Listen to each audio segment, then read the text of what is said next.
Good evening to all of you.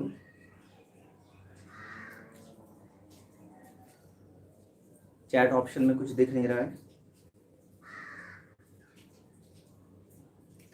क्या मेरी आवाज़ आ रही है?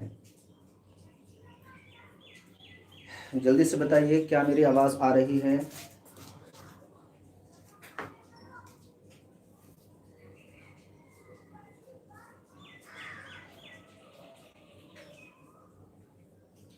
Good evening Shreya Pandey, good evening. Good evening Himanshu, good evening.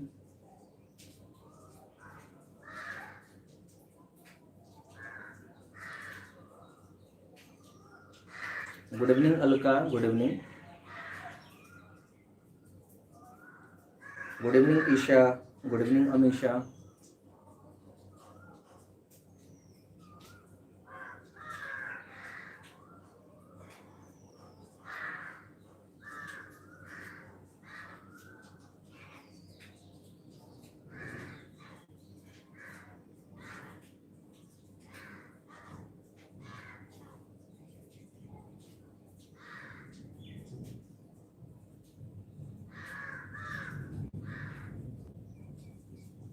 Okay, good evening Pooja, good evening.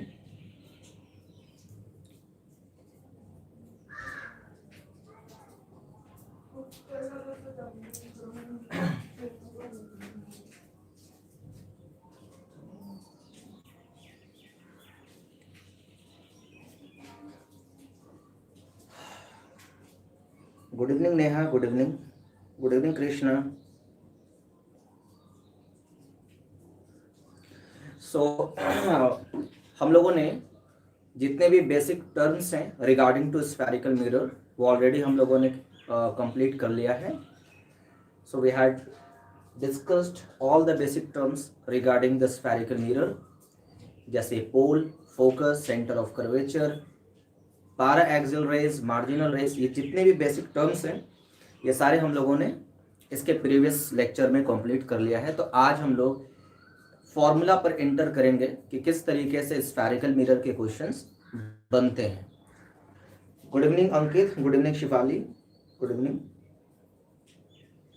चलिए क्लास को शुरू करते हैं। चूंकि नेटवर्क का आज भरोसा नहीं है, कभी भी कुछ भी हो सकता है, सो क्लास को डिले नहीं करते हैं, ठीक है? ओके, सो देखिए हम आज के क्लास में ये मान के चल रहे हैं कि जितने भी बेसिक टर्म्स हैं स्फेरिकल मिरर के रिगार्डिंग आपको वो सारे के सारे टर्म्स मालूम होंगे, आपने प्रैक्टिस किया होगा। पोल किसे बोलते हैं, फोकस किसे बोलते हैं, अपर्चर का क्या मतलब है, रेडियस ऑफ कर्वेचर का क्या मतलब है, पारा एक्सियल रेस किसे बोलेंगे, मार्जिनल रेस किसे बोलेंगे, ये सारी चीज़ें आपको मालूम होंगी। सो इसके पहले वाले लेक्चर्स में हमने एक डेरिवेशन किया था कि अगर कोई भी मार्जिनल रेज जो कि प्रिंसिपल एक्सिस से काफ़ी हाइट पर होती हैं, that rays are known as marginal rays, वो जब मिरर से रिफ्लेक्ट करती हैं तो फोकस से पास नहीं करती हैं। सो पोल से कितने डिस्टेंस पे पास करेंगी उसका हम लोग डेरिवेशन किए थे।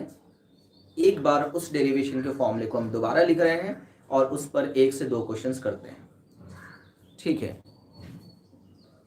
फोकस से नहीं गुजरती। हाँ हिमांशु, चलो मेरी बात को कॉन्सेंट्रेट होकर सुनना। अभी तो मैं वही बोल रहा हूँ जो पिछले क्लास में मैंने ड्राइव किया था। This is concave mirror, principal axis, pole. अब अगर कोई भी मार्जिनल रेस, हम क्या कौन सी रेस की नाम ले रहे हैं? मार्जिनल। कोई भी मार्जिनल रेस अगर मिरर पे इंसिडेंट होती हैं parallel to the principal axis, लेकिन ये हाइट पर आ रही है, तो ये मार्जिनल है, पारा एक्सियल नहीं है, तो जब ये मिरर से टकराएंगी तो लेट अस सपोज कि ये इस पॉइंट से पार कर गई, इस पॉइंट को क्रॉस करके चली गई। गुड इवनिंग वैभव। चलो ये वाला जो पॉइंट है ना, let us suppose this point is I, तो पोल से कितने डिस्टेंस पर, पोल से कितने डिस्टेंस पर रेस पास हो रही है, मतलब कि जो भी मार्जिनल रेज आएंगी मिरर पर रिफ्लेक्ट होने के बाद प्रिंसिपल एक्सिस को किसी न किसी पॉइंट से कट करके जाएगी। अब ये वाला पॉइंट फोकस नहीं होगा, ये हम लोगों ने डेरिवेशन में देख लिया था। तो पोल से कितने डिस्टेंस पर, पोल से कितने डिस्टेंस पर से रेस पास करेंगी, ये डिस्टेंस हम लोगों ने निकाला था P I is equal to R minus R by two sec theta. R को अगर आप एलसीएम ले लेते हैं तो ये हो जाएगा 1 माइनस सेक थीटा बाई 2। अब यहाँ पे ध्यान देना है कि मैंने थीटा किसको माना था, थीटा मैंने किसको लिया था, तो centre of curvature, centre of curvature से इस पॉइंट को ज्वाइन करो, सेंटर ऑफ कर्वेचर से अगर हम उस पॉइंट को ज्वाइन करेंगे तो सेंटर ऑफ कर्वेचर से जो भी लाइन हम पास करते हैं वो मिरर के परपेंडिकुलर होती है, ये बात हम लोग जानते हैं। सेंटर ऑफ कर्वेचर से जो भी लाइन हम पास करेंगे वो मिरर पर परपेंडिकुलर होगी, और मिरर के परपेंडिकुलर वाली लाइन को हम नॉर्मल कहते हैं। तो ये हमारे लिए बन जाता है नॉर्मल, ये हो जाता है इंसिडेंट रेज, ये बन जाता है रिफ्लेक्टेड रेज। इंसिडेंट रेज और नॉर्मल के बीच का जो एंगल है इसी को हम लोगों ने थीटा लिया था, यानी इस फॉर्मूले में जो थीटा है वो यहाँ पर का एंगल है। तो एंगल को जरा ध्यान से देखिए, न्यूमेरिकल बनाने में आपको यही एंगल निकालना पड़ेगा। अच्छा, जितना एंगल ये बनेगा इंसिडेंट रेज और नॉर्मल के बीच का, उतना ही एंगल रिफ्लेक्टेड रेज और नॉर्मल के बीच में भी बनेगा, क्योंकि हम लोग लॉ ऑफ रिफ्लेक्शन जानते हैं, angle I is equal to angle R. Rays जितने एंगल पे आएंगी उतने ही एंगल पे जाएगी। ठीक है, चलिए अगर ये प्रीवियस क्लास की मैं बात बता रहा हूं। आज का क्वेश्चन क्या है, ध्यान से सुनना। आज का क्वेश्चन हमारा ये है कि एक कॉन्केव मिरर दिया गया है जिसका रेडियस ऑफ कर्वेचर 5 सेंटीमीटर है। ये प्रिंसिपल एक्सिस पोल, और जो रेज आ रही है वो प्रिंसिपल एक्सिस से 3 सेंटीमीटर के हाइट पर आ रही है, प्रिंसिपल एक्सिस से 3 सेंटीमीटर के हाइट पर आ रही है। रिफ्लेक्शन के बाद वो जिस पॉइंट से जाएगी ना पोल से, वो डिस्टेंस बताइए कितना होगा, यानी कितने डिस्टेंस पर रे पास करेगी।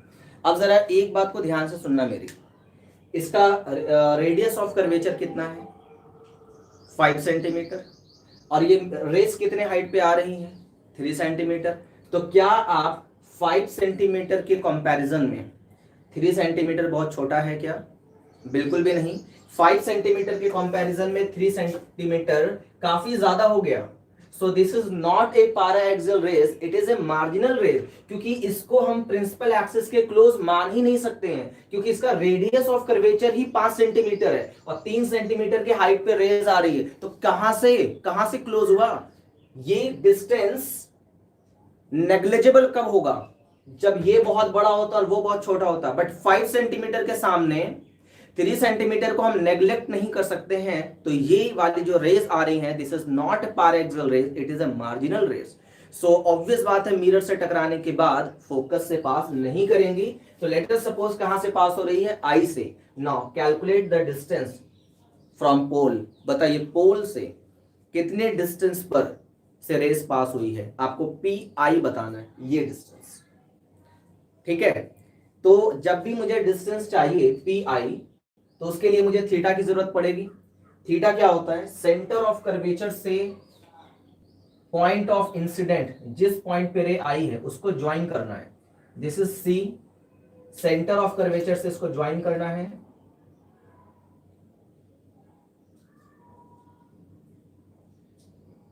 ये हो गया ज्वाइंट, यही हमारे लिए थीटा है। अब ये थीटा कितना होगा जरा सोचते हैं। देखो, अगर एक लाइन हम यहां भी ड्रॉ करें, दिस इज 90 डिग्री। सो ऊपर एक ट्रायंगल आपको दिख रहा होगा, ये वाला ट्रायंगल दिख रहा है आपको। ये क्या चीज है? सेंटर ऑफ कर्वेचर से मिरर तक का जो डिस्टेंस होगा, this is radius of curvature. क्योंकि अगर आपने स्फीयर बनाया और स्फीयर से आपने मिरर कट किया, तो स्फीयर का जो सेंटर होगा वही इस मिरर का सेंटर ऑफ कर्वेचर होगा, वही इस मिरर का सी होगा। अब आप यहां से यहां ज्वाइन करो, यहां से यहां ज्वाइन करो, यहां से यहां ज्वाइन करो, सब तो रेडियस है, स्फीयर का रेडियस, और स्फीयर के रेडियस को ही हम लोग मिरर का रेडियस ऑफ कर्वेचर मानते हैं। तो इसका रेडियस ऑफ कर्वेचर 5 सेंटीमीटर है, तो ये डिस्टेंस भी 5 सेंटीमीटर होगा, ये 5 सेंटीमीटर, ये 3 सेंटीमीटर, तो यहां से ये डिस्टेंस 4 सेंटीमीटर होगा। पाइथागोरस थ्योरम्स लगाइए, it is a Pythagoras theorem. तो यहां पर आप मुझे बताओ कि अगर ये 5 है, ये 4 है, ये 3 है, तो राइट एंगल ट्रायंगल बना। 5 और 3 के बीच का एंगल 53 डिग्री, ये 90 डिग्री, तो ये 37 डिग्री। तो थीटा की वैल्यू आ गई 37, थीटा की वैल्यू आ गई 37। So P I is equal to R 1 minus sec theta by 2। तो आर कितना है 5, 1 minus sec 37 upon 2, and sec 37 आप यहां से भी निकाल सकते हैं। थीटा के सामने वाला परपेंडिकुलर, ये वाला बेस, ये हाइपोटेनियस। कॉस थीटा होता है बेस अपॉन हाइपोटेनियस, तो सेक थीटा हो जाएगा hypotenuse upon base. Sec theta is h by B, cos theta का जस्ट उल्टा, तो h हो गया 5 और b हो गया 4, तो 5 1 माइनस 5 बाई 4 इंटू में 2। इसको सॉल्व कर लीजिए, आंसर आ जाएगा।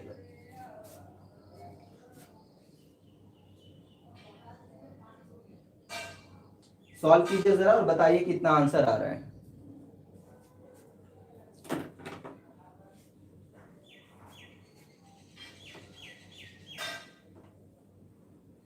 सॉल्व करके बताओ आंसर कितना आ रहा है। कितने डिस्टेंस पर से रेस जा रही है? 15/8।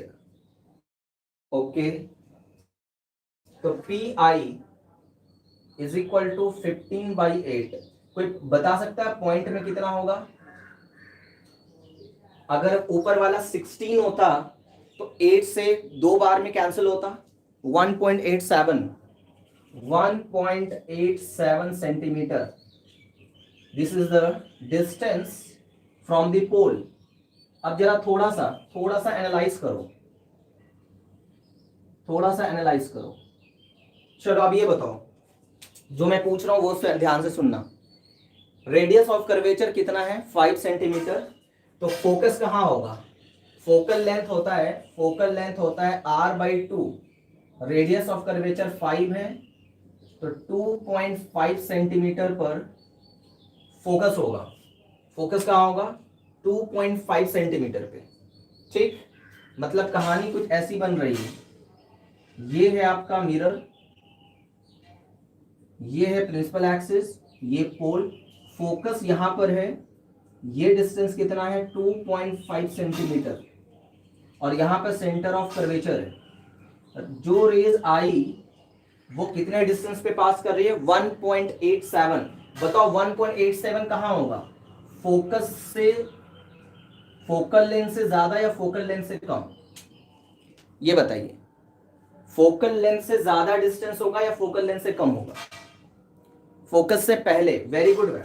जो रेज आएगी वो यहां से क्रॉस करेगी, ये डिस्टेंस, ये कितना डिस्टेंस है? This is 1.87 centimetre. सोचिए, रेस फोकस से पहले ही निकल गई, फोकस से तो पास की नहीं। ठीक है, क्या ये कहानी समझ में आया आप लोगों को?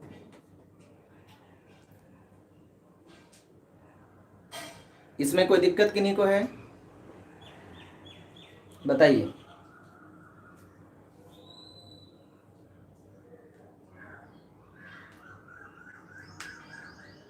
ओके, अब एक क्वेश्चन मैं आपसे पूछ रहा हूं, देखते हैं किनका आंसर पहले आता है।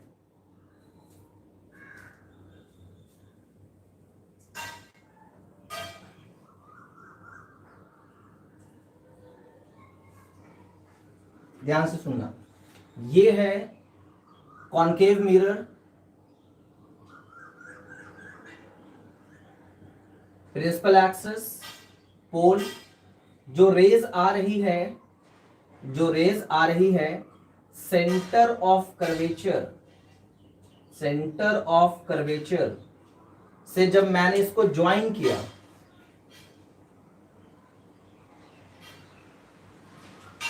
तो ये एंगल है 60 डिग्री, जिसको हम थीटा कहते हैं। Now tell me after reflection rays कहां से पास करेंगी, जल्दी बताइए। आफ्टर रिफ्लेक्शन रेज कहां से पास करेंगी, पोल से कितने डिस्टेंस पर से रेज गुजर जाएगी, कैलकुलेट करके जरा बताइए।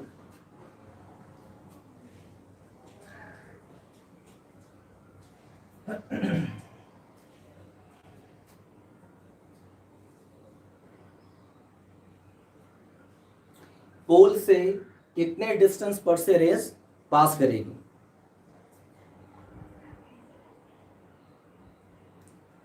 Calculate the distance from the pole, जो रेज यहां पर आई है मिरर से टकराने के बाद कितने डिस्टेंस पर से पास कर जाएगी।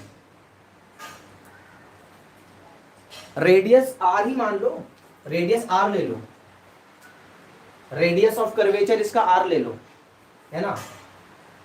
Radius of curvature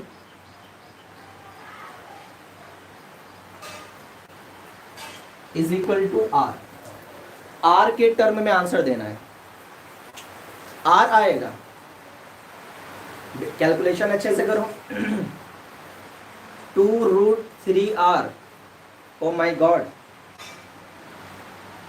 Shreya Pandey calculation थोड़ा अच्छे से करो। 0, अमीशा का आंसर बिल्कुल भी सही है, बहुत करेक्ट आंसर है, 0 आएगा 0। वैभव का भी आंसर ठीक है, अभिनव आपका भी आंसर ठीक है।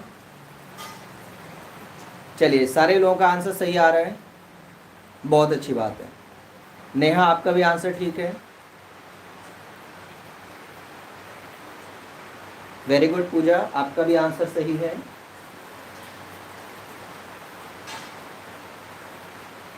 चलो देखो मैं यहां बता रहा हूं, ये अपना थीटा हो गया, थीटा तो यही लेते हैं ना, सेंटर ऑफ कर्वेचर से एक लाइन मिलाते हैं इन अपॉन 2,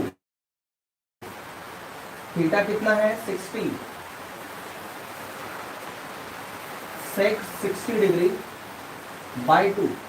यू नो कॉस 60 कितना होता है, कॉस 60 डिग्री 1/2 होता है ना, तो सेक 60 डिग्री कितना हो जाएगा, 2 हो जाएगा। तो यहां से याद आएगा P I is equal to R, 1 minus 2/2 cancel, R into 1 minus 1 that will be 0।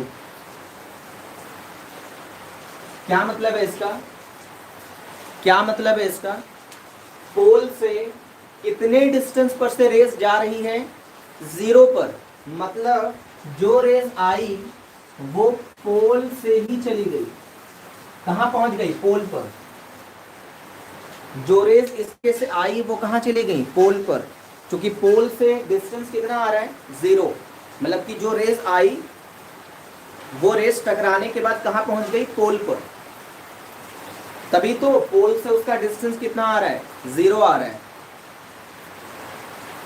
क्या ये बात समझ में आया। अब हो सकता है यहां से फिर रिफ्लेक्शन होगा, लाइट फिर ऐसे जाएगी, वो बाकी बात है, बट पहली बार जब रिफ्लेक्शन हुआ तो टकराने के बाद रेस कहां चली गई, पोल पर, क्योंकि पोल से डिस्टेंस कितना आ रहा है 0। इसका मतलब ये हुआ कि रेस पोल से 0 डिस्टेंस पर पास कर रही है, मतलब पोल से ही पास कर रही है।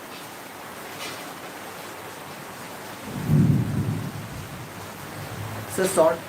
अब बारिश बहुत हो रहा है, मैं बहुत लॉर्ड बोल रहा हूं, बट फिर भी बहुत जोर की बारिश हो रही है, और मॉर्निंग में भी यही था, 10 बजे 10 या 11 बजे के आसपास बहुत जोर की बारिश हो रही थी, और उस वक्त तो यूट्यूब ओपन भी नहीं हो रहा था मेरा, ठीक है। अभी देखो, अभी कुछ देर पहले बारिश नहीं हो रही थी, क्लास स्टार्ट हुआ, इधर धूप है। अच्छा ओके,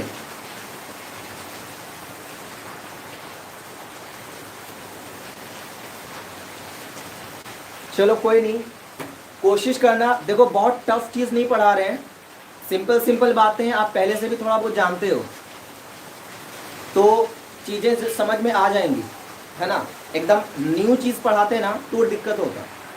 चलो नेक्स्ट क्वेश्चन पे आते हैं हम लोग।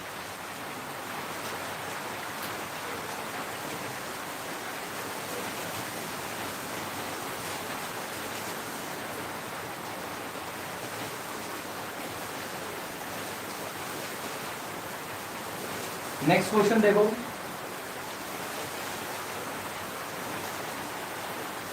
अच्छा एक चीज ऐसा समझिए आप लोग, ये है concave mirror, principal axis, pole. अब एक चीज मुझे ये बताओ, अगर ये आ रही है incident rays, centre of curvature यहां है, अगर सेंटर ऑफ कर्वेचर से इसको ज्वाइन करेंगे और ये एंगल 45 डिग्री बन जाए, इन केस अगर ये एंगल 45 डिग्री बन जाएगा तो क्या होगा, देखो ये है incident rays, normal, incident rays और नॉर्मल के बीच का जो एंगल होता है, दिस इज एंगल आई, जिसको हम थीटा कह रहे हैं। लाइट अगर 45 डिग्री से आ रही है तो 45 डिग्री से जाएगी, और 45 डिग्री से जाने का मतलब इसको ऐसे जाना पड़ेगा,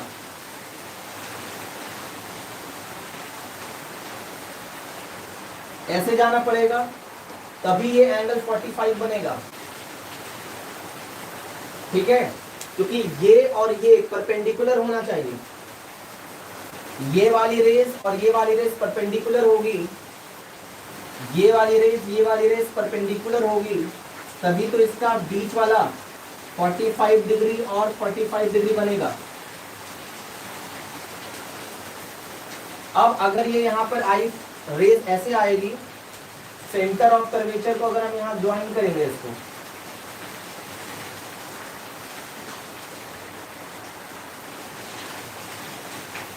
तो ये एंगल बन जाएगा 45 डिग्री। तो लाइट अब इस जगह पर 45 डिग्री से आ रही है तो जाएगी 45 से,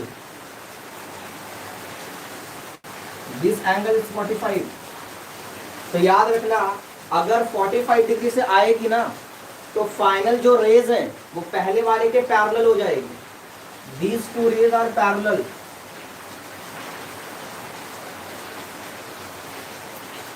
तो आपसे क्वेश्चन पूछ सकता है कि फाइनल रेस इंसिडेंट रेस के पैरेलल होने के लिए कितने एंगल पे उसको आना पड़ेगा।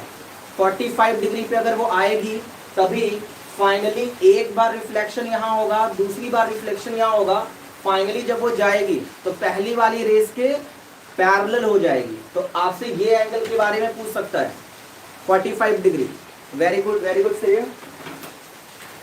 चलिए नेक्स्ट पॉइंट की हम बात करते हैं। अब हम लोग इसको नोट कर लो जल्दी से।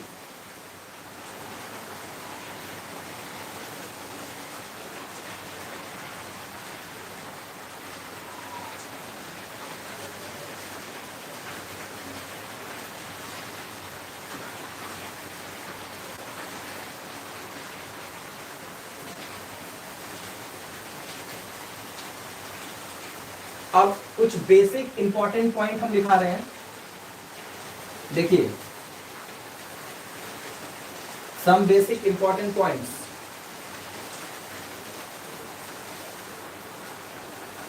इंपॉर्टेंट पॉइंट्स,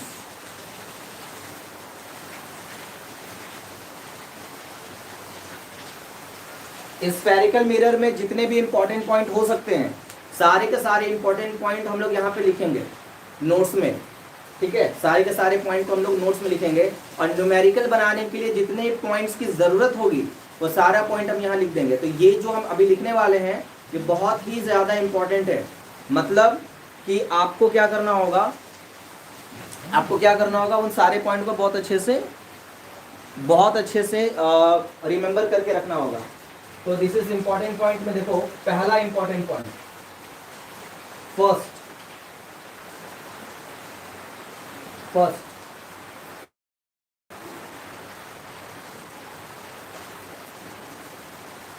ऑब्जेक्ट डिस्टेंस के बारे में अगर हम बात करें, देखिए आप जानते हो सबसे पहले F is equal to R/2, ये सब लोगों को पता है और ये हमेशा वैलिड होगा, हमेशा।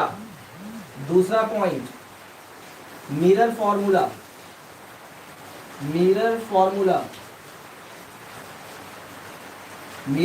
की अगर हम बात करें तो 1/v + 1/u = 1/f।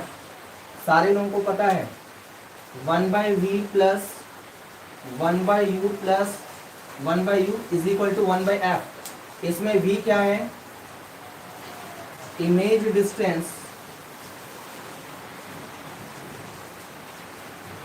From pole,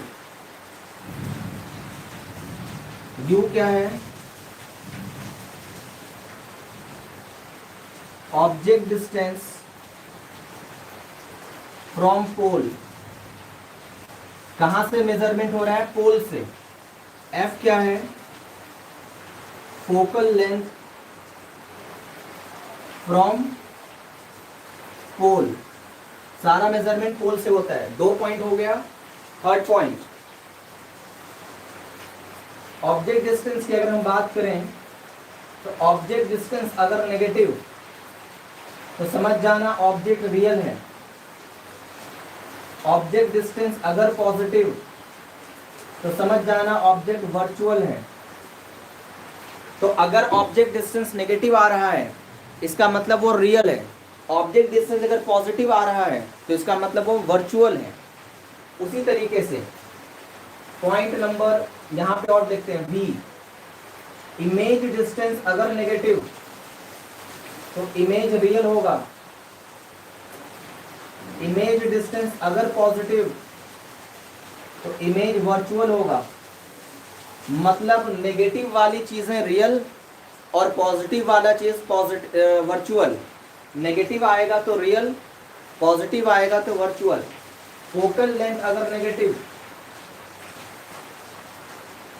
तो कॉनकेव मिरर होगा। याद रखना, कॉनकेव मिरर हुआ तो फोकल लेंथ नेगेटिव लीजिएगा, कॉन्वेक्स मिरर हुआ तो फोकल लेंथ पॉजिटिव लीजिएगा। Convex mirror. तो तीनों के बारे में मैंने आपको बता दिया। u अगर नेगेटिव है तो object real, u positive object virtual. v negative, v क्या बताता है, इमेज डिस्टेंस, तो ये इमेज के बारे में बताएगा, इमेज रियल। और v अगर पॉजिटिव तो इमेज वर्चुअल। f अगर नेगेटिव तो कॉनकेव मिरर, f अगर पॉजिटिव तो कॉन्वेक्स मिरर। नेक्स्ट पॉइंट, जितना इंपॉर्टेंट पॉइंट है वो सारा हम बता देते हैं।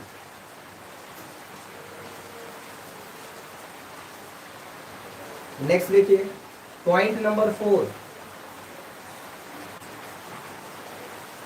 एक मिरर होता है converging mirror. Converging mirror, converging mirror का काम होता है रेज को एक जगह कन्वर्ज कर देना, यानी मिला देना। और ये ऐसा काम कौन करेगा, कॉनकेव मिरर। जो भी रेज आएंगी उसको वो एक जगह मिला देगा। तो कन्वर्जिंग मिरर को हम लोग कॉनकेव मिरर भी कहते हैं।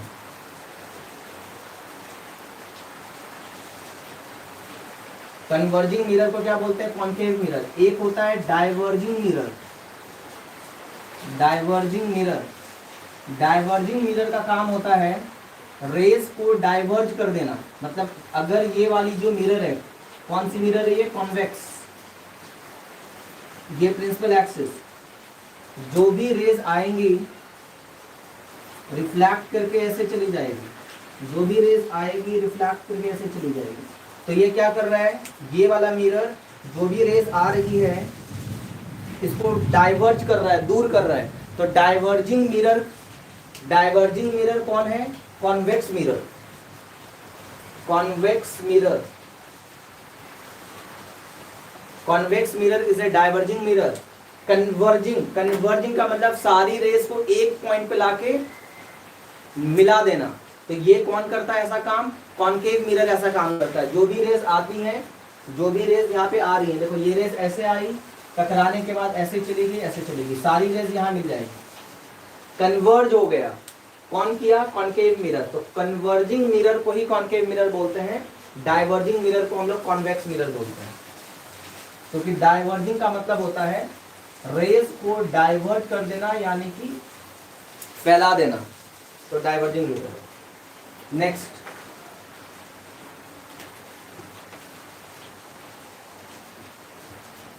नेक्स्ट पॉइंट देखिए,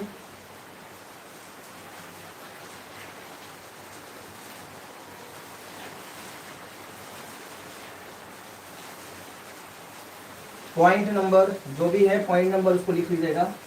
नेक्स्ट पॉइंट देखो, अगर ऑब्जेक्ट यहां है और इमेज भी ऊपर है तो ऐसे इमेज को बोलते हैं वर्चुअल इमेज। Virtual image. और अगर ऑब्जेक्ट ऊपर है और इमेज नीचे बन रहा है उल्टा, इसको बोलते हैं रियल इमेज। और अगर ऑब्जेक्ट नीचे है, इमेज भी नीचे है, तो ऑब्जेक्ट के रेस्पेक्ट में देखो तो सीधा है, ऑब्जेक्ट के रेस्पेक्ट में देखो सीधा है, ऑब्जेक्ट ऊपर इमेज भी ऊपर। अगर दोनों एक ही डायरेक्शन में है तो उसको वर्चुअल बोलेंगे। ऑब्जेक्ट के रेस्पेक्ट में देखो इमेज उल्टा है, ऑब्जेक्ट ऊपर इमेज नीचे, तो रियल। यहाँ ऑब्जेक्ट के रेस्पेक्ट में देखोगे तो ऑब्जेक्ट नीचे इमेज भी नीचे, तो इसको हम लोग बोलेंगे वर्चुअल। Virtual image. जो वर्चुअल होगा वो इरेक्ट कहलाएगा और जो रियल होगा वो इन्वर्टेड कहलाएगा। और वर्चुअल हुआ तो इरेक्ट हो जाएगा। Erect, inverted, erect. यहां तक किन्हीं को दिक्कत है?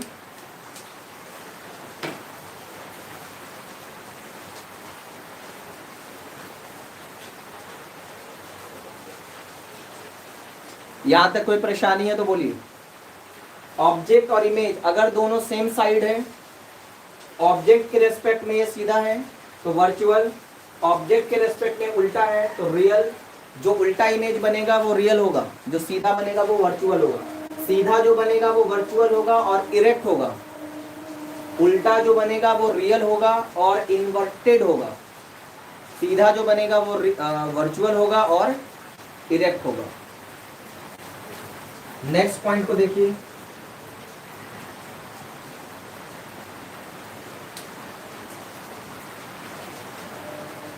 Concave mirror. कॉनकेव मिरर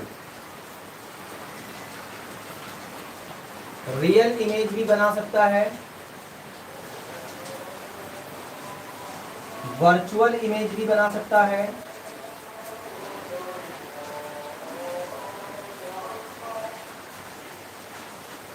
और रियल बनेगा तो उल्टा बनेगा। रियल मतलब उल्टा, इन्वर्टेड बना सकता है। वर्चुअल बना तो सीधा बनेगा, इरेक्ट बनेगा। और डिमिनिश्ड बना सकता है, मतलब छोटा इमेज। इमेज कैसा बना सकता है? ऑब्जेक्ट से छोटा। और मैग्नीफाइड भी बना सकता है, ऑब्जेक्ट से बड़ा। बताएंगे इस सब डायग्राम में। अभी आप समझो कि कॉनकेव मिरर रियल इमेज भी बना सकता है, वर्चुअल इमेज भी बना सकता है। ऑब्जेक्ट तो हमेशा रियल बनेगा नहीं है, वर्चुअल भी हो सकता है। अभी हम लोग बहुत सारे क्वेश्चन करेंगे। अभी हम क्या कर रहे हैं? क्वेश्चन बनाने में, न्यूमेरिकल बनाने में जितने भी पॉइंट की जरूरत पड़ेगी वो सारा पॉइंट हम लिख रहे हैं, ताकि जब हम न्यूमेरिकल बनाए तो मुझे सब कुछ पहले से पता हो। कॉनकेव मिरर रियल बना सकता है, वर्चुअल इमेज भी बना सकता है, छोटा इमेज भी बना सकता है, बड़ा इमेज भी बना सकता है। लेकिन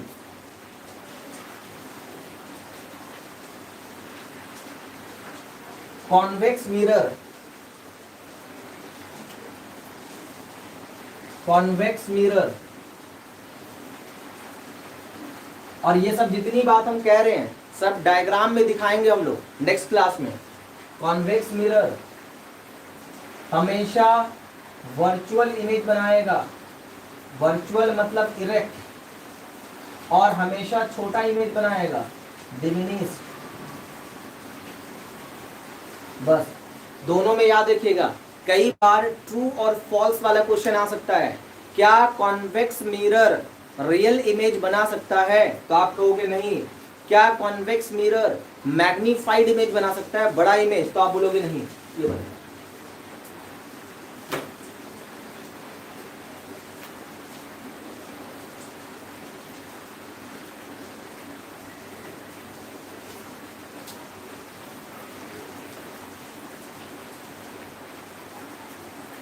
virtual image, diminished image. Next point देखिए, अब ये बताइए आप लोग, ध्यान से सुनना मेरी बात को। मैग्निफिकेशन का नाम सुना है आप लोग? मैग्निफिकेशन का नाम आपने सुना है? 10th में भी था और हो सकता है आपने यहां भी पढ़ा होगा। मैग्निफिकेशन,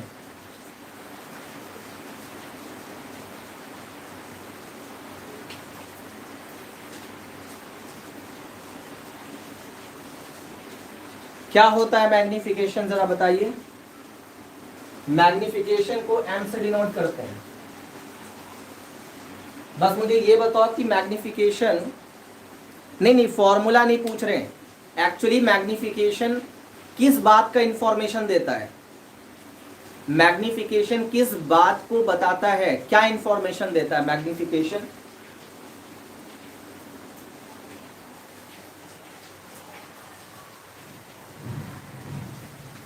मैग्निफिकेशन किस बात को बताता है, किसका इंफॉर्मेशन देता है? Detail image data, image size greater than object size, image छोटा है या बड़ा ऑब्जेक्ट के रेस्पेक्ट में। वेरी गुड वैभव।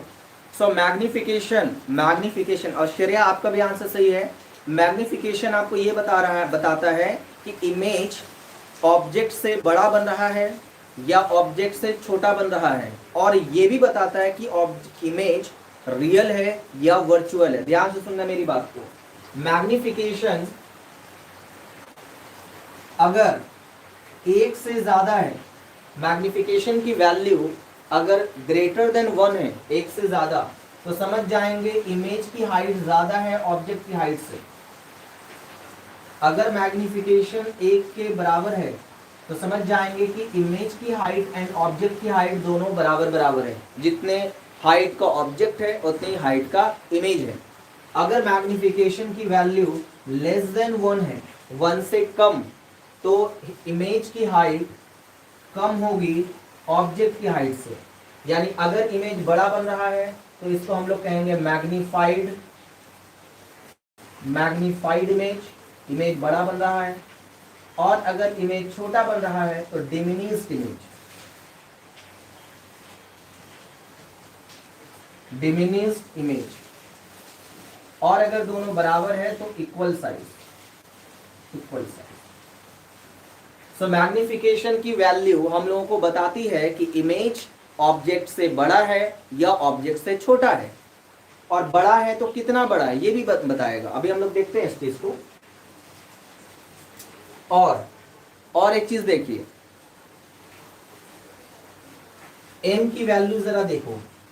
अगर m की वैल्यू नेगेटिव है तो ये इससे भी पता चल जाएगा कि इमेज क्या है, रियल।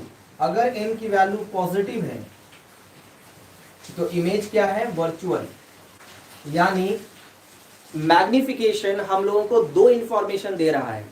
पहला इंफॉर्मेशन ये दे रहा है कि कौन बड़ा है और कौन छोटा है, इमेज ऑब्जेक्ट से बड़ा है या ऑब्जेक्ट से छोटा है।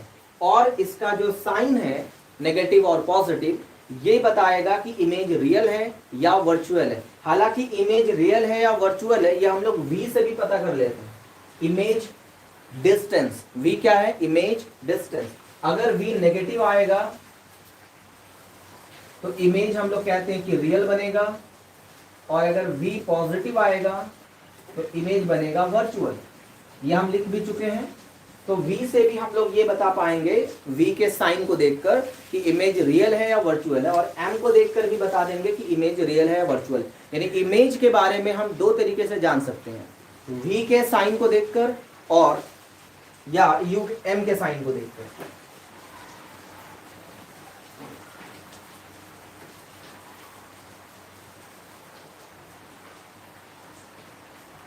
m के साइन को देखकर।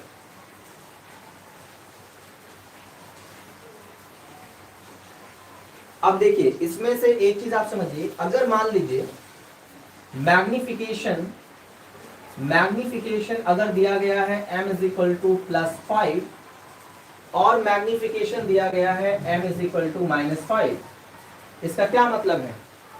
इसका मतलब ये हुआ, पहली बात तो यहाँ प्लस लिखा हुआ है तो समझ जाएंगे कि m अगर पॉजिटिव है तो इमेज कैसा है, वर्चुअल है। और 5 लिखा हुआ है मतलब 1 से ज्यादा, 5 है ना, तो m की वैल्यू 5 है यानी ग्रेटर देन 1। तो कौन बड़ा होगा? इमेज का साइज ज्यादा होगा किससे? ऑब्जेक्ट से। कितना ज्यादा होगा? 5 टाइम्स। यानी ऑब्जेक्ट अगर 10 सेंटीमीटर का है तो इमेज बनेगा 50 सेंटीमीटर का। इमेज बनेगा 5 times than the virtual object. सही बात है। तो यहां से हम क्या बोलेंगे? इमेज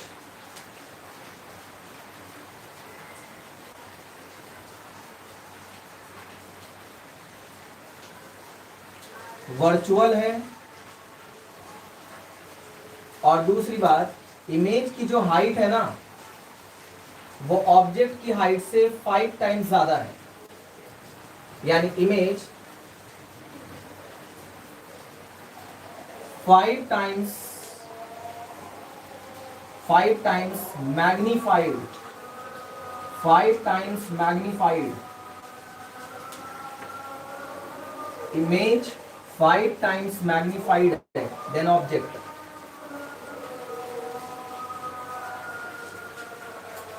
और यहां पे अगर आप देखोगे तो m की वैल्यू -5 है। इसका मतलब है कि इमेज कैसा बन रहा है? रियल। इमेज कैसा बन रहा है? Real.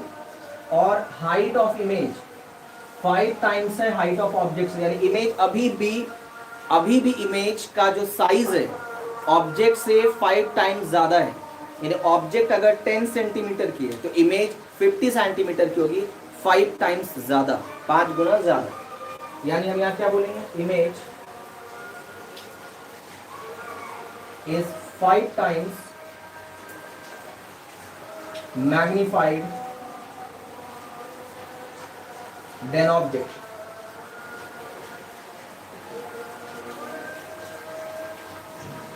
Image is 5 times magnified than object. बस अंतर ये है कि यहाँ वर्चुअल इमेज बनेगा और वहां पर रियल इमेज बनेगा। मतलब ये हुआ कि अगर इसकी बात अगर हम बता रहे हैं, अगर ऑब्जेक्ट 10 सेंटीमीटर का है, हाइट ऑफ ऑब्जेक्ट 10 सेंटीमीटर, तो ये बनेगा इमेज कितना बनेगा? 50 सेंटीमीटर। और चूंकि वर्चुअल है तो जिस तरफ ऑब्जेक्ट होगा उसी तरफ इमेज बनेगा। यहां पर क्या हो रहा है? इमेज बन रहा है रियल। और रियल बनने का मतलब है कि उल्टा बनेगा। ऑब्जेक्ट अगर 10 सेंटीमीटर का है तो इमेज 5 टाइम्स बड़ा बनेगा, लेकिन उल्टा बनेगा। This is image. ये बस एक डाटा मैंने लिया 10 सेंटीमीटर और 50 सेंटीमीटर, सिर्फ इस बात को दिखाने के लिए कि जो इमेज होगा वो ऑब्जेक्ट से 5 टाइम्स बड़ा बनेगा। इसको आप इरेक्ट भी कह सकते हो और इसको इन्वर्टेड भी कह सकते हो। यहां तो कॉपी करो।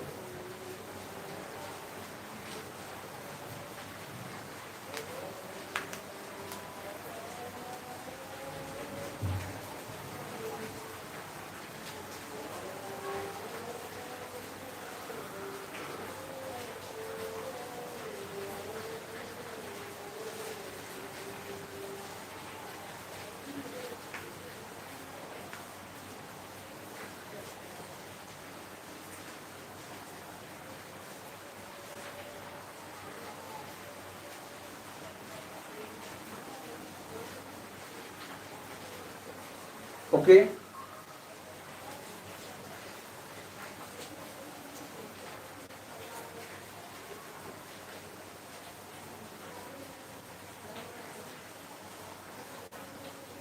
अब ये बताइए कि मैग्निफिकेशन कितने टाइप का होता है? ये बताइए मैग्निफिकेशन कितने टाइप्स की होती है? Types of magnification.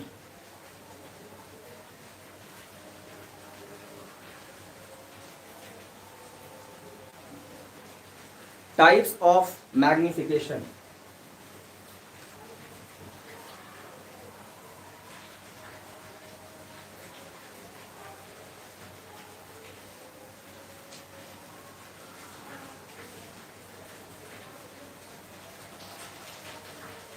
कितने टाइप्स की होती है मैग्निफिकेशन?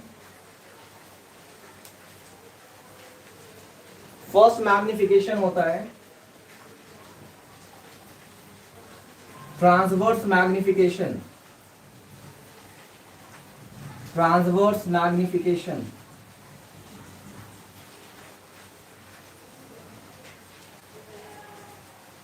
इसको लिखते हैं हम लोग MT।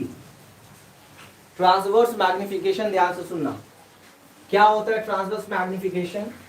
जैसे मान लीजिए ये आप कॉन्केव मिरर है, ये प्रिंसिपल एक्सिस, पोल। अब देखो यहां पर मान लो सेंटर ऑफ कर्वेचर है, यहां पर फोकस है, ऑब्जेक्ट मान लीजिए यहां पर है,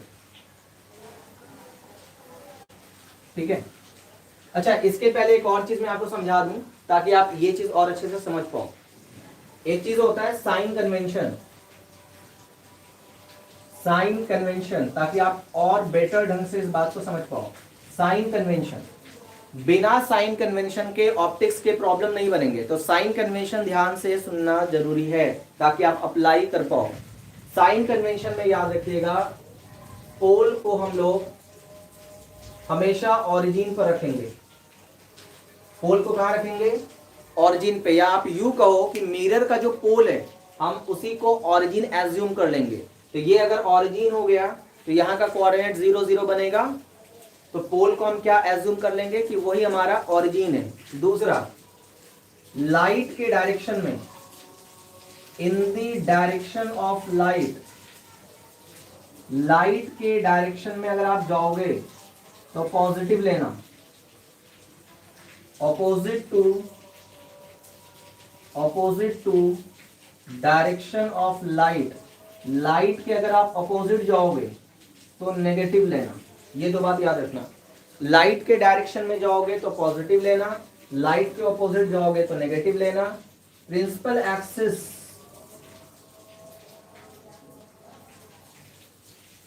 के ऊपर जाएंगे तो पॉजिटिव लीजिएगा, नीचे आएंगे तो नेगेटिव लीजिएगा। बस, क्या बोला मैंने?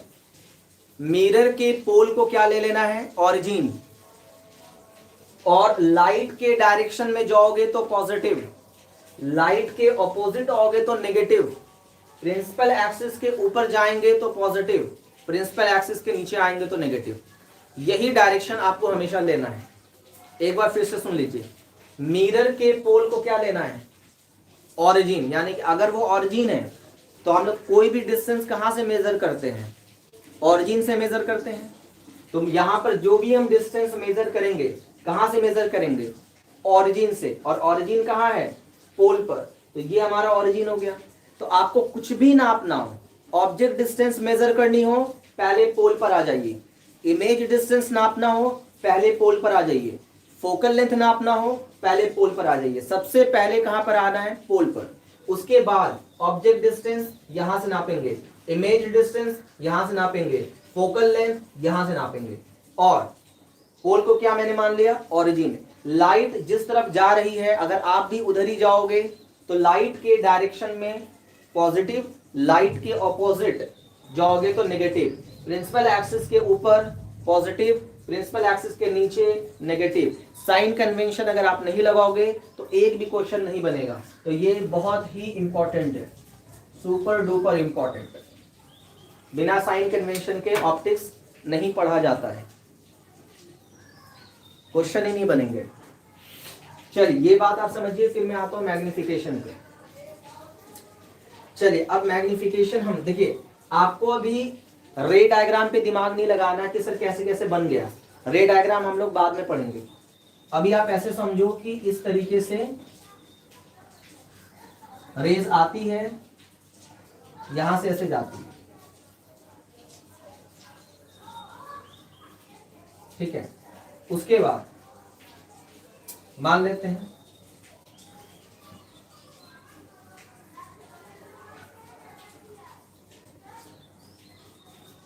एक रेस पोल पे आई, ठीक, यहां कट रही है, ये बन गया इमेज, ये बन गया इमेज, ये ऑब्जेक्ट, ये image, this is height of object, height of image. अच्छा ऑब्जेक्ट यहां है, पोल यहां है, पोल से ऑब्जेक्ट तक का जो डिस्टेंस होगा, ऑब्जेक्ट डिस्टेंस, ये इमेज, यहां पोल, पोल से इमेज तक का distance, image distance, this is height of image, height of object, object ऊपर है, इमेज नीचे बन रहा है, यानी ये इमेज कैसा बना, रियल, रियल मतलब इन्वर्टेड, उल्टा इमेज बना, ठीक। पोल से लेकर ऑब्जेक्ट तक का डिस्टेंस कहलाएगा u, ऑब्जेक्ट डिस्टेंस, पोल से लेकर इमेज तक का डिस्टेंस कहलाएगा v, इमेज डिस्टेंस। चलिए सारी बातें ऑलरेडी हो चुकी हैं, एक काम करते हैं, इसको नाम हम लोग रख लेते हैं m और यहां पे हम लोग नाम रख लेते हैं n। इसको जरा, इसको मिटा देते हैं।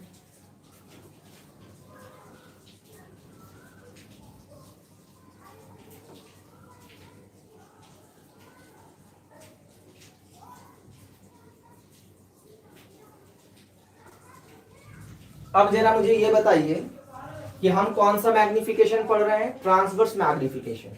ट्रांसवर्स मैग्निफिकेशन देखिए किसको बोलते हैं, ट्रांसवर्स मैग्निफिकेशन बोलते हैं height of image to the height of object. Image की हाइट को अगर हम ऑब्जेक्ट की हाइट से डिवाइड कर दें तो इसको बोलते हैं transverse magnification, height of image by height of object, this is known as transverse magnification. अब थोड़ा सा इस चीजों को और देखते हैं डिटेल में। एक ट्रायंगल में आपको बोल रहा हूं, ध्यान से देखना, ओ एम पी, ट्रायंगल देखना, ओ एम पी दिख रहा होगा आपको, ट्रायंगल ओ एम पी। और एक ट्रायंगल देखना I N P, I N P, ये वाला ट्रायंगल आई एन पी। क्या दोनों ट्रायंगल सिमिलर हैं? हाँ दोनों ट्रायंगल सिमिलर हैं, ये वाले एंगल और ये वाले एंगल भी बराबर होंगे। लाइट जितने एंगल पर आई है थीटा एंगल पर, तो थीटा एंगल पे जाएगी। तो ऊपर वाला जो ट्रायंगल है ओ एम पी और नीचे वाला जो ट्रायंगल है आई एन पी, दोनों सिमिलर हैं। तो आप इनके साइड्स को कैसे लिखें देखना जरा, ओ एम, ऊपर वाले ट्रायंगल का ओ एम, तो नीचे वाले ट्रायंगल का आई एन, ठीक। इसका ये तो इसका ये, इसका ये डिस्टेंस ओपी, तो इसका ये डिस्टेंस आईपी। अब जरा साइन कन्वेंशन लगाइए, प्रिंसिपल एक्सिस के ऊपर पॉजिटिव, प्रिंसिपल एक्सिस के नीचे नेगेटिव। देखो ऑब्जेक्ट कहां है, प्रिंसिपल एक्सिस के ऊपर, तो ओ एम हम लोग लिखेंगे प्लस एच नॉट, ऑब्जेक्ट की हाइट प्लस में लिखना है, आई एन इमेज है ना, नीचे बन रहा है प्रिंसिपल एक्सिस के नीचे, तो this is minus H I. अब जरा देखिए, ऑब्जेक्ट डिस्टेंस अगर आपको नापना होगा तो सबसे पहले कहां पे आना है, सबसे पहले पोल पर आना है, पोल पे आ जाइए। अब जरा बताइए ऑब्जेक्ट कहां दिख रहा है आपको, ऑब्जेक्ट यहां है कि नहीं है, तो पोल से ऑब्जेक्ट की तरफ जाइए। अच्छा एक और बात, ऑब्जेक्ट अगर यहां है तो रेस ऐसे गई मिरर से टकराई, रेस ऐसे गई मिरर से टकराई, तो रेस के डायरेक्शन में चलोगे तो पॉजिटिव लेना, रेस के ऑपोजिट चलोगे तो नेगेटिव लेना, ये हम लोग जानते हैं। तो हम लोग सबसे पहले कहां पर रहेंगे, पोल पर, तो पोल पर आ जाएं। ऑब्जेक्ट डिस्टेंस मेजर करना है, यानी P से O तक जाना है, तो कैसे जाना पड़ेगा, ऐसे जाना पड़ेगा ना, ऑब्जेक्ट उस तरफ है, पोल पे पहले आ जाओ, पोल से ऑब्जेक्ट की तरफ जाओ, यहां कौन से डायरेक्शन में जा रहे हो, नेगेटिव, इसलिए U हम लोग लेंगे नेगेटिव, यानी OP, OP को क्या लेंगे माइनस U। IP देखिए ये डिस्टेंस मेजर करना है, तो पहले आप पोल पे आ जाइए। अब पोल पे पोल पर आप आ चुके हो, कहां जाना है, आई के पास, इमेज के पास, तो पोल से इमेज की तरफ जाओ, कैसे जाना हो रहा है, इस तरफ, ये कौन सा डायरेक्शन है, negative, negative, this is minus V, so minus and minus cancel out. मुझे क्या निकालना है, height of image by height of object, तो height of image by height of object, इसको पलट दीजिए, तो ये भी पलट जाएगा, v अपॉन u, इसको पलटेंगे तो वो भी पलट जाएगा, और यहां का माइनस हटाएंगे तो उस तरफ जाएगा माइनस। यानी height of image by height of object किसके बराबर आ रहा है, माइनस वी अपॉन यू के बराबर। और ट्रांसवर्स मैग्निफिकेशन क्या होता है, height of image by height of object, and height of image by height of object किसके इक्वल आ रहा है, माइनस वी अपॉन यू। तो ये हमारा बन गया ट्रांसवर्स मैग्निफिकेशन का फॉर्मूला। किसका फॉर्मूला बन गया, ट्रांसवर्स मैग्निफिकेशन का फॉर्मूला बन गया। ध्यान से देखो, समझो, कोई दिक्कत है तो पूछो।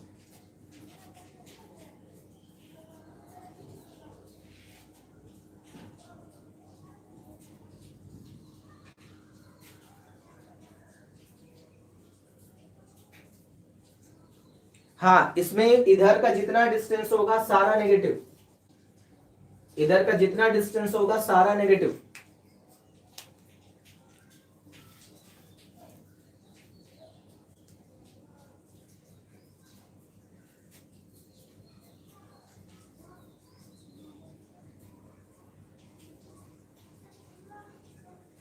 चलिए अब मुझे बताइए, ट्रांसवर्स मैग्निफिकेशन,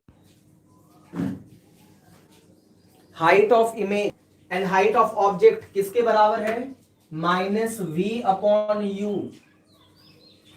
अब ध्यान से सुनना मेरी एक और बात, ट्रांसवर्स मैग्निफिकेशन का ये फॉर्मूला तो होता ही होता है। बफर हो रहा है क्या,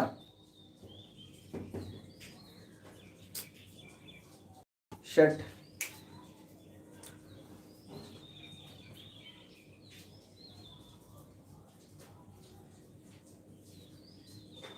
अभी ठीक है, चलो, मैंने कुछ भी बीच में नहीं बोला है, बफर हो रहा था तो हम चुप थे।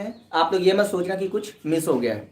अब ध्यान से सुनना मेरी बात को, ट्रांसवर्स मैग्निफिकेशन होता है H I upon H not, height of image by height of object, जो कि माइनस वी अपॉन यू के बराबर है।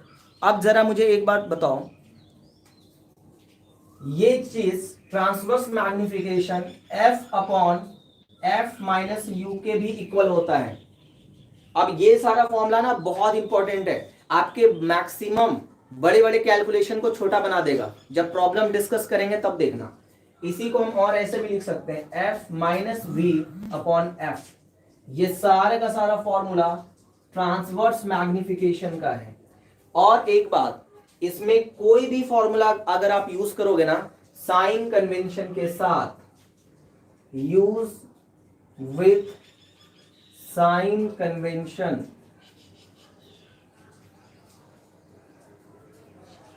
साइन कन्वेंशन के साथ यूज करना है। कभी भी अगर आप यूज करेंगे तो प्रॉपर साइन कन्वेंशन लगाना पड़ेगा। सो ट्रांसवर्स मैग्निफिकेशन का फॉर्मूला हमने क्या क्या लिख दिया, height of image by height of object minus V upon U, F upon F minus U, F minus V upon F. याद रखना ये सारा फॉर्मूला।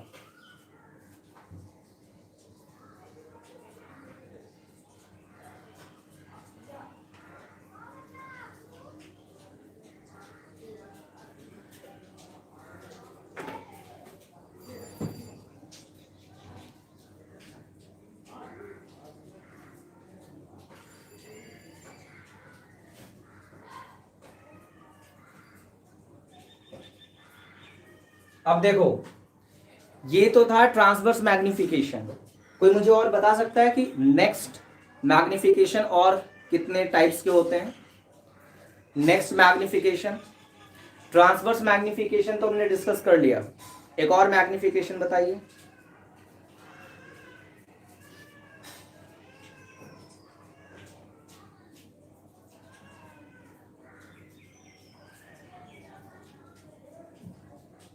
कोई और मैग्निफिकेशन बताओ जल्दी।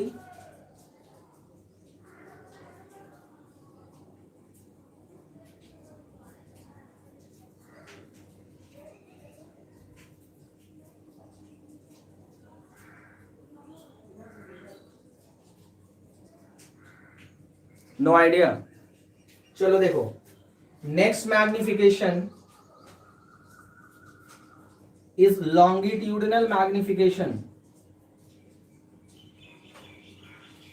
Longitudinal magnification,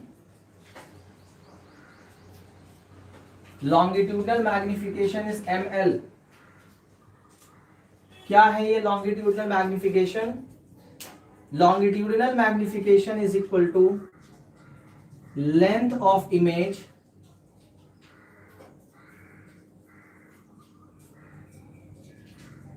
bye length of object, यानी longitudinal magnification is equal to length of image by length of object. Length of image by length of object. Suppose that ये है concave mirror, principal axis, this is pole. अगर आपने object ऐसे रखा along the principal axis, तो यहां पे object का अपना कुछ ना कुछ लेंथ होगा, लेंथ ऑफ ऑब्जेक्ट। अब इमेज जो बनेगा, तो लेट अस सपोज कि इमेज ऐसा बन रहा है,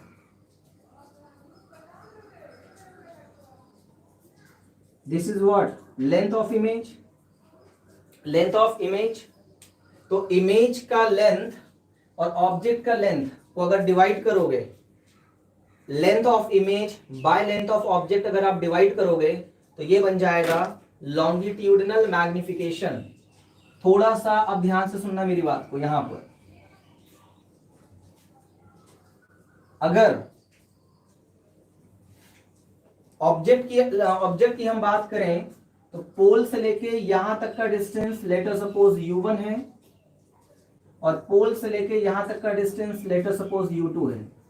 मतलब आपने ऑब्जेक्ट को ऐसे रख दिया, तो ऑब्जेक्ट का ये वाला एंड पोल से u1 डिस्टेंस पर है, और ऑब्जेक्ट का ये वाला एंड पोल से u2 डिस्टेंस पर है।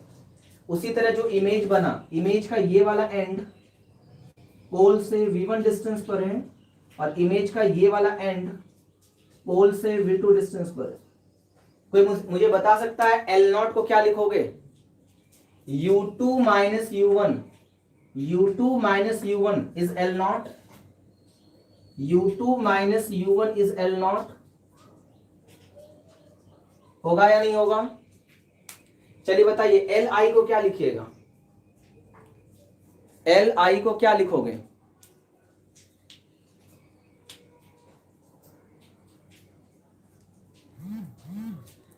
Li को क्या लिखेंगे?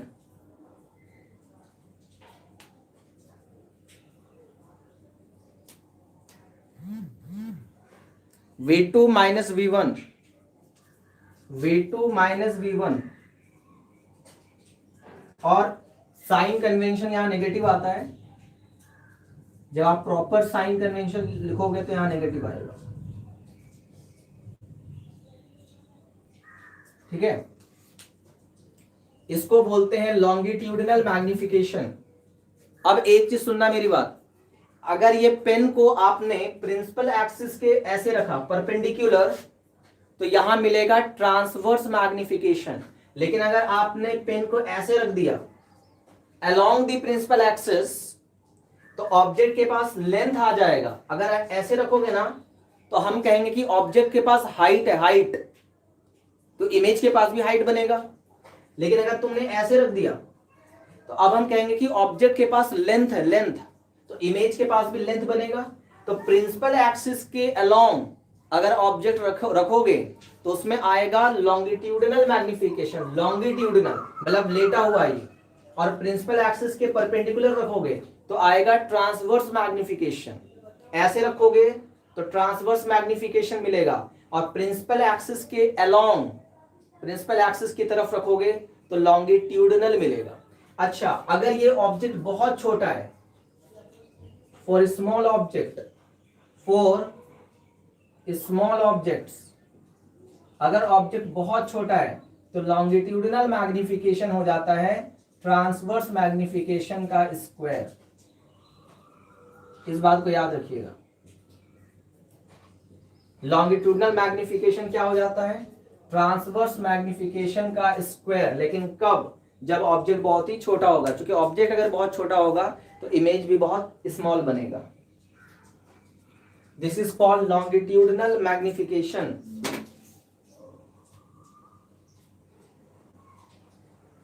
नेक्स्ट मैग्निफिकेशन जल्दी से देखो, इसको नोट करो पहले जल्दी से।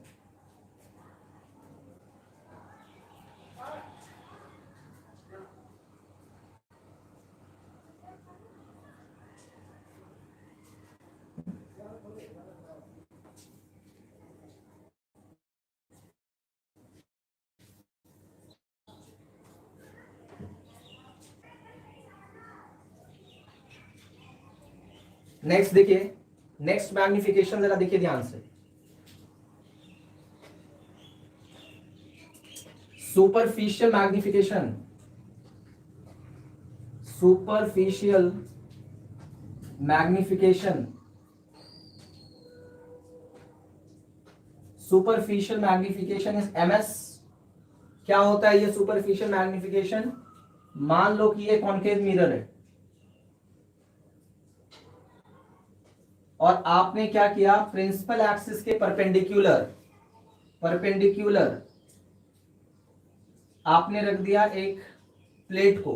इट इज ए प्लेट जिसका विड्थ कितना है W0, हाइट कितनी है H0, यानी आपने रख दिया रेक्टेंगुलर प्लेट। तो देखिए अगर ये ऑब्जेक्ट है, ये क्या है ऑब्जेक्ट, तो ऑब्जेक्ट इस बार कैसा है प्लेट, मतलब ये ऑब्जेक्ट है, ये इसके पास विड्थ भी है और हाइट भी है, तो प्रिंसिपल एक्सिस के परपेंडिकुलर रख दिया ऐसे, तो इमेज भी बनेगा। हो सकता है कि इसका छोटा इमेज बन जाए या ऐसा भी हो सकता है कि इसका बड़ा इमेज बने, मे बी कुछ भी हो सकता है, डिपेंड करेगा ऑब्जेक्ट कहां पर है। तो मान लेते हैं कि इमेज यहां बन रहा है, this is width of image and this is height of image. ठीक है, विड्थ भी चेंज करेगा और हाइट भी चेंज होगा। लेकिन एक चीज ध्यान से देखो कि अगर ये मान लो मिरर है और ये प्रिंसिपल एक्सिस, तो मैंने प्लेट को ऐसे रखा, तो प्लेट को जब मैंने ऐसे रखा तो इसमें देखो कोई भी डायमेंशन प्रिंसिपल एक्सिस के अलोंग नहीं है। प्रिंसिपल एक्सिस के अलोंग अगर होता तो लॉन्गिट्यूडिनल मैग्निफिकेशन आता, लेकिन हमने क्या रखा प्रिंसिपल एक्सिस के परपेंडिकुलर। हाइट भी देखो, हाइट देखो ये प्रिंसिपल एक्सिस के देखो परपेंडिकुलर है, और विड्थ भी देखो, विड्थ ये विड्थ देखो नीचे वाला ये विड्थ ये भी प्रिंसिपल एक्सिस के परपेंडिकुलर है इस तरीके से। तो हाइट ये प्रिंसिपल एक्सिस आपके सामने, हाइट भी प्रिंसिपल एक्सिस के परपेंडिकुलर, ये प्रिंसिपल एक्सिस हाइट ऊपर है तो प्रिंसिपल एक्सिस के परपेंडिकुलर, और विड्थ ऐसे है प्रिंसिपल एक्सिस के परपेंडिकुलर। तो यहां ये वाला भी बनेगा ट्रांसवर्स मैग्निफिकेशन, ये भी बनेगा ट्रांसवर्स मैग्निफिकेशन। तो सुपरफिशियल मैग्निफिकेशन क्या होता है, MS area of image, area of image upon area of object. Image का एरिया और ऑब्जेक्ट का एरिया को डिवाइड करोगे तो आएगा सुपरफिशियल मैग्निफिकेशन। ठीक, तो यहां से हो जाएगा superficial magnification is equal to image का एरिया, एरिया क्या बोलोगे length into width, height of image into width of image. Object का एरिया क्या बोलोगे, height of object width of object, L into B, this is the area of object, और HI into WI is the area of image. अच्छा, height of image upon height of object is a transverse magnification, width of image and width of object is a transverse magnification, क्योंकि ये भी principal axis के perpendicular है और ये भी principal axis के परपेंडिकुलर, ये प्रिंसिपल एक्सिस और ये प्लेट। हाइट के लिए ऐसे जाना होगा, ऐसे जाना होगा, this is perpendicular to principal axis, width ऐसे जाना होगा perpendicular to principal axis, perpendicular to principal axis. Principal axis की तरफ वाला होगा लॉन्गिट्यूडिनल, तो यहाँ पे तो प्रिंसिपल एक्सिस की तरफ कोई है नहीं, तो ये भी ट्रांसवर्स ये भी ट्रांसवर्स। तो superficial magnification is equal to, हम दो तरीके से लिख सकते हैं, area of image by area of object transverse magnification का स्क्वायर। यहां तक बातें सबको समझ में आई हैं?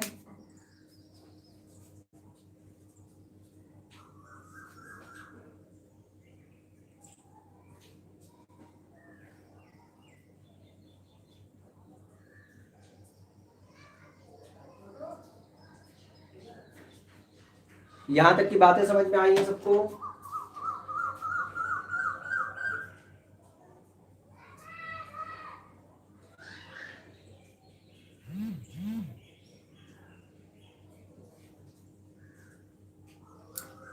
Very good. नेक्स्ट मैग्निफिकेशन लिखिए। Next magnification is cubical magnification. जो भी है, third fourth, I think third होगा, क्यूबिक नहीं, फोर्थ होगा। Cubical magnification.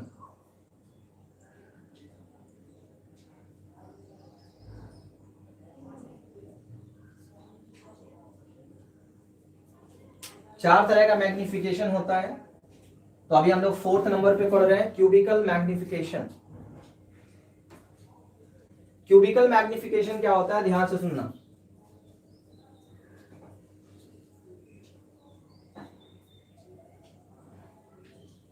क्यूबिकल मैग्निफिकेशन का मतलब कि अगर आपने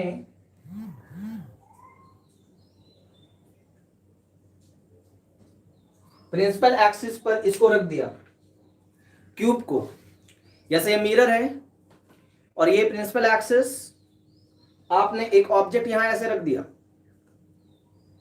तो ऑब्जेक्ट किस तरीके का आपने रखा, क्यूब या क्यूबाइड जो रखा होगा। अब इस ऑब्जेक्ट को जरा ध्यान से देखिए, इसका जो हाइट है वो ये प्रिंसिपल एक्सिस है, ये वाला पेन जो देख रहे हो वो प्रिंसिपल एक्सिस है। तो हाइट को देखो, प्रिंसिपल एक्सिस के परपेंडिकुलर है, तो ये कौन सा मैग्निफिकेशन देगा, ट्रांसवर्स।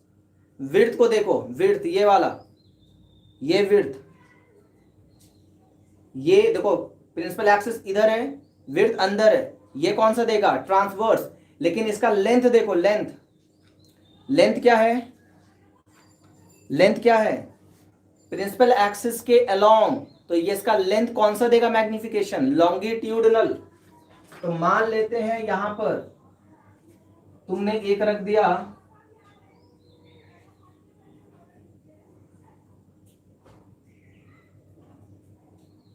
एक ऑब्जेक्ट को मैंने रख दिया, इस ऑब्जेक्ट का लेंथ कितना है, L0, विड्थ कितनी है,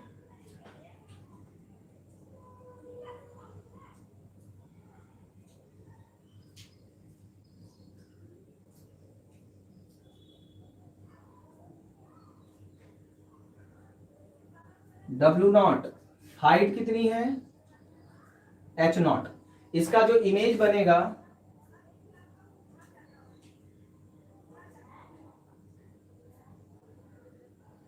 length of image, width of image, height of image. So cubical magnification का फॉर्मूला होता है MC is equal to volume of image, image हमेशा ऊपर रहेगा, अपॉन वॉल्यूम ऑफ ऑब्जेक्ट। अब जरा बताइए, इमेज का वॉल्यूम क्या लिखिएगा, वॉल्यूम हो गया L into B into H, है ना, LI into WI into HI। और ऑब्जेक्ट का वॉल्यूम क्या लिखेगा, LBH, L0, W0, H0। ये कौन सा मैग्निफिकेशन देगा, लॉन्गिट्यूडिनल। ये कौन सा देगा, ट्रांसवर्स। ये कौन सा देगा, ट्रांसवर्स। तो क्यूबिकल मैग्निफिकेशन कितना आ गया, ML इंटू MT स्क्वायर। और आप याद कीजिए, मैंने आपको बोला कि फॉर स्मॉल ऑब्जेक्ट, अगर ऑब्जेक्ट स्मॉल है तो लॉन्गिट्यूडिनल मैग्निफिकेशन क्या होता है, ट्रांसवर्स का स्क्वायर। लॉन्गिट्यूडिनल मैग्निफिकेशन क्या होता है, ट्रांसवर्स का स्क्वायर। तो बताइए MC क्या हो जाएगा, क्यूबिकल मैग्निफिकेशन हो जाएगा volume of image by volume of object बराबर MT पे power 4। This is called cubical magnification. बात आई है समझ में? सारे मैग्निफिकेशन अच्छे से याद होने चाहिए।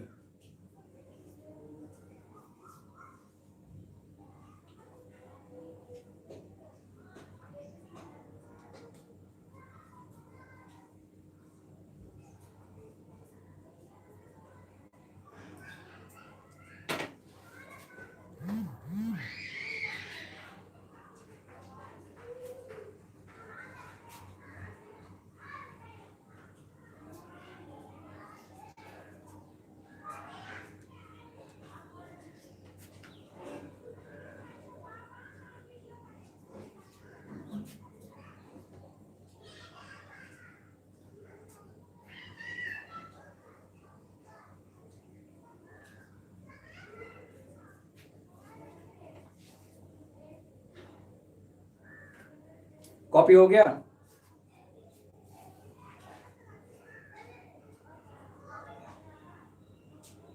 चलो 2 से 3 मिनट और पढ़ाएंगे, उसके बाद ऑफ कर देंगे क्लास। 2 से 3 मिनट और देखो, ये वाला फॉर्मूला प्रूफ करो।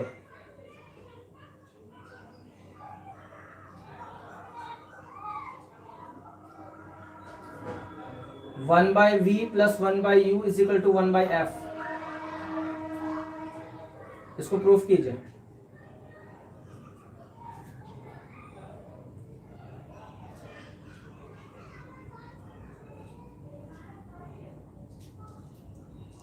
सेंटर ऑफ कर्वेचर यहां है,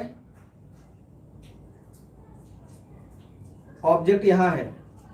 सबसे पहले ऑब्जेक्ट से एक रेज निकालिए। ऑब्जेक्ट किधर जा रही है? राइट। राइट वाला डायरेक्शन होगा पॉजिटिव, लेफ्ट वाला होगा नेगेटिव। रेज के डायरेक्शन को लेना है पॉजिटिव और रेज के ऑपोजिट नेगेटिव। तो ऑब्जेक्ट यहां है, रेज मिरर पे ऐसे गिरेगी, मतलब राइट साइड। तो राइट वाला डायरेक्शन पॉजिटिव, लेफ्ट वाला नेगेटिव। कोई भी डिस्टेंस नापना हो सबसे पहले पोल पे खड़े होना है। सेंटर ऑफ कर्वेचर, जहां रेज मिली, मिरर पे जहां रेज आई, सबसे पहले उसको सेंटर ऑफ कर्वेचर से मिलाइए। किससे मिलाना है? सेंटर ऑफ कर्वेचर से। सेंटर ऑफ कर्वेचर से जो रेज जाती है वो मिरर के परपेंडिकुलर होती है। ये इंसिडेंट रेज, ये नॉर्मल, इसके बीच का एंगल हो जाएगा एंगल ऑफ इंसिडेंस थीटा। यानी रेज अगर थीटा पे आई है तो थीटा पे जाएगी। This angle is theta. बहुत आसान प्रूफ है, ध्यान से देखना। पॉइंट एम, ठीक। ऑब्जेक्ट यहां है, मिरर पे यहां टकराई, सेंटर ऑफ कर्वेचर से ज्वाइन करो। सेंटर ऑफ कर्वेचर से जो भी लाइन पास करेगी वो मिरर के परपेंडिकुलर होगी। तो ब्लैक वाली जो लाइन है डॉटेड डॉटेड, वो पक्का मिरर के परपेंडिकुलर होगी। और अगर ये मिरर के परपेंडिकुलर है तो ये नॉर्मल बन जाएगी। ये इंसिडेंट रेज, ये नॉर्मल, इसके बीच का एंगल आई, तो इसके बीच का एंगल आर। लाइट जितने एंगल पर आई है उतने एंगल पे जाएगी, यानी थीटा पर अगर आई है लाइट तो थीटा पर जाएगी। ये वाला हम लोग एंगल ले लेते हैं अल्फा, ये एंगल बीटा, ये एंगल गामा। यहां बन रहा है इमेज। पोल और इमेज के बीच का डिस्टेंस v होगा, पोल और ऑब्जेक्ट के बीच का डिस्टेंस u होगा, पोल और सेंटर ऑफ कर्वेचर के बीच का डिस्टेंस r होगा। अब जरा देखिए OMC, इस ट्रायंगल को देखो। OMC, इस ट्रायंगल में जरा देखिए OMC, अंदर वाला एंगल अल्फा थीटा, बाहर वाला एंगल बीटा। तो आप पढ़े होंगे किसी भी ट्रायंगल के इंटीरियर एंगल का सम एक्सटर्नल एंगल के बराबर होता है। अल्फा प्लस थीटा करोगे तो बीटा मिलेगा। तो यहां से थीटा निकाल लीजिए, इक्वेशन नंबर फर्स्ट। बस 2 लाइन करेंगे प्रूफ हो जाएगा। ट्रायंगल देखो CMI, इस ट्रायंगल को जरा देखो। अंदर वाला एंगल बीटा है, थीटा है, बाहर वाला एंगल गामा है। बीटा प्लस थीटा बराबर गामा, बीटा प्लस थीटा बराबर गामा। यहां से भी थीटा निकाल लीजिए, gamma minus beta, equation number 2। Equation 1 equation 2 को देखो, थीटा थीटा, तो RHS भी बराबर होगा from equation first and second. यहां क्या लिखिएगा? बीटा माइनस अल्फा, और यहां का RHS गामा माइनस बीटा। इधर ले आइए 2 बीटा, अल्फा को इधर भेजिए, alpha plus gamma, equation number 3। अब आपको बस 3 चीज निकालना है, अल्फा निकालना है, बीटा निकालना है, गामा निकालना है। पुट कर दोगे आंसर आ जाएगा। बस अल्फा बीटा गामा निकालना है, ये एंगल और ये एंगल। अच्छा, यहां से एक परपेंडिकुलर ड्रॉ कीजिए, इसको n मान लीजिए। हम लोग कौन सी रेस की बात कर रहे हैं? पारा एक्सियल, मतलब कि जो ऑब्जेक्ट से रेस निकली है वो ऊपर नहीं टकराई बल्कि पोल के काफी क्लोज। तो ये m वाला जो पॉइंट है वो यहां नहीं है, एक्चुअली में m वाला पॉइंट एकदम यहां है, p के क्लोज, पोल के क्लोज। तो सोचिए अगर ये m यहां है तो यहां से रेज ऐसे गई होगी, मतलब इस तरीके से। जरा देखो यहां ऑब्जेक्ट, रेस ऐसे गई होगी, तो सोचो ये अल्फा जो बना होगा वो बहुत छोटा बना होगा, alpha is very very small. तो अल्फा अगर छोटा तो ये वाला पॉइंट अगर यहाँ पहुंच जाएगा पोल के पास, तो ये वाली रेस नीचे झुक जाएगी, तो ये वाली डॉटेड लाइन भी नीचे झुकेगी, ये वाला रेस भी नीचे झुकेगा, सब नीचे झुक जाएगा। तो अल्फा बीटा गामा ये बहुत स्मॉल एंगल बनेगा, अल्फा बीटा गामा क्या हो जाएगा, वेरी स्मॉल, क्योंकि हम किसकी बात कर रहे हैं, पारा एक्सियल रेस की बात कर रहे हैं। चूंकि फॉर पारा एक्सियल रेस जरा बताइए क्या लिखेगा, point M is close to point P, point M कहां चला जाएगा, पी के पास, और एम भी कहां चला जाएगा, पी के पास। क्योंकि सोच के देखो, जब रेस ऐसे गई थी, एम यहां था, पोल यहां था, तो ये आपने ऐसे गिराया तो ये एन हो गया। लेकिन अगर ये ऑब्जेक्ट से रेस ऐसे जाती तो ऐसे गिराते तो एन तो और कहां पहुंच जाता, पी के पास ना। मतलब ये कह सकते हैं हम लोग कि ये वाला पॉइंट पोल के जितना नजदीक जाएगा, एन वाला पॉइंट भी पोल के पास चला जाएगा, तो ये वाला डिस्टेंस एनपी इज नेग्लेक्टेड। ये एनपी नहीं है, एन समझ लो कहां है, पी के पास। तो यहां पे अल्फा बीटा गामा ये सब बनेगा वेरी स्मॉल, बहुत स्मॉल बनेगा। चला tan अल्फा बताइए क्या लिखिएगा, tan alpha is equal to क्या लिखिएगा, ट्रायंगल देखो ये बड़ा वाला ट्रायंगल ओ एम एन, और इसको अगर हम मान लेते हैं h, तो tan थीटा होता है p by B, tan theta क्या होता है p बाई बी। तो थीटा के सामने वाला p और ये वाला b, तो अल्फा के सामने कौन है h, और नीचे देखो कौन है u, क्योंकि यहां से लेकर यहां तक, o से लेकर n तक का डिस्टेंस और o से लेकर p तक का डिस्टेंस बराबर होगा कि नहीं होगा जी, o से लेकर n तक और o से लेकर p तक बराबर होगा। तो यानी लिखेंगे हम लोग h अपॉन u, और u कैसे मेजर करोगे, पहले आप पोल पर आ जाओ, पोल से ऑब्जेक्ट की तरफ चलो, इधर जाना होगा तो इधर वाला डायरेक्शन नेगेटिव है, माइनस u, और चूंकि एंगल बहुत छोटा बन रहा है तो tan अल्फा को क्या लिख सकते हैं, अल्फा। उसी तरह tan बीटा निकालिए, tan बीटा क्या हो जाएगा, tan beta is equal to beta, और वो कितना हो जाएगा, बीटा के सामने वाला p, ये वाला b, तो tan थीटा हो जाएगा p यानी कि h अपॉन b, मतलब सी एन, और n कहाँ है, p के पास, तो सी एन बोलो या सी पी बोलो एक ही बात है, जो कितना होगा r के बराबर। उसी तरह tan गामा देखो, tan गामा को लिख देंगे गामा, ये वाला ट्रायंगल, ये वाला ट्रायंगल, तो tan गामा क्या होगा p अपॉन b, तो p हो गया h, और यहां पे b कितना हो गया आई एन, और n कहाँ है p के पास, तो आई एन बोलो या आई पी बोलो एक ही बात है, v होगा। अच्छा v मेजर करने के लिए, v नापने के लिए कहां से जाना होगा, पोल पर पहले आ जाओ, पोल से इधर चलो, तो v नेगेटिव हो जाएगा और r भी नेगेटिव होगा, क्योंकि r नापने के लिए पहले पोल पर आना पड़ेगा, पोल से इधर जाना पड़ेगा सेंटर ऑफ कर्वेचर के पास, तभी तो r होगा, तो इधर जाओगे तो नेगेटिव। अब अल्फा बीटा गामा पुट करो इक्वेशन 3 में, फ्रॉम इक्वेशन 3 क्या था equation 3, 2 beta is equal to alpha plus gamma, यही था ना, पुट कीजिए।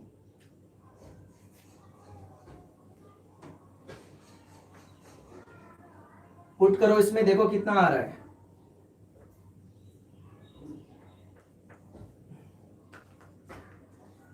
टू इंटू बीटा क्या लिखेंगे हम लोग, h by minus R, alpha क्या लिखेंगे h by minus U, h by minus V, तो यहां से 2h माइनस ऊपर ले लीजिए, r को क्या लिख सकते हैं 2f, क्योंकि f बराबर होता है r बाई 2, तो r बराबर क्या हो जाएगा 2f, फोकल लेंथ होता है r का हाफ, तो r क्या होगा फोकल लेंथ का डबल, और यहां से माइनस h कॉमन ले लीजिए, माइनस एच कॉमन तो 1/u, माइनस एच कॉमन तो 1/v, एच माइनस माइनस 2 कर गया तो 1/v plus 1/u is equal to 1/v। और ये फॉर्मूला भी जब यूज करना है तो साइन के साथ,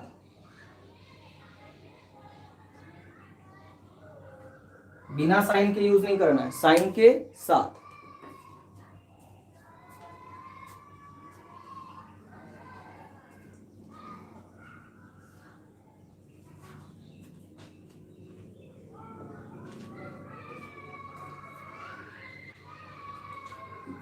कॉपी हो गया?